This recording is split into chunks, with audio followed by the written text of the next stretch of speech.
Hello කොහොමද ළමයි?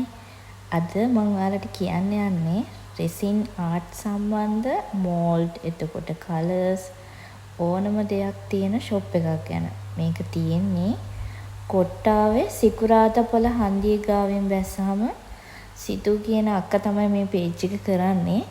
මෙයාගේ ෂොප් එකට මං ආවා. ඇවිල්ලා මේ මට ඕන කරන මෝල්ඩ් වගේ එහෙම ගත්තා. මේ ෂොප් එකේ ඕනම දෙයක් තියෙනවා මේ කට්ටියට වැදගත්යි කියලා මම මේ වීඩියෝ එකක් දාගත්තා. පාර අයිනෙමයි තියෙන්නේ. බස් එකේ ආවත් තමන්ගේ වාහනයක ආවත් පාර අයිනෙම තියෙන හින්දා මේ හොයාගන්න ලේසි. උඩුම තට්ටුවේ තමයි තියෙන්නේ මෙයාගේ ෂොප් එක. ඔයාලට රෙසින් ආර්ට් වලට සම්බන්ධ ඕනම අයිටම් එකක් මේ අක්කගේ ෂොප් එකෙන් ගන්න පුළුවන්. මාත් මේ අරගෙන යන ගමන් පොඩි වීඩියෝ එකක් දාගත්ත කාට හරි වැදගත් වෙයි කියලා.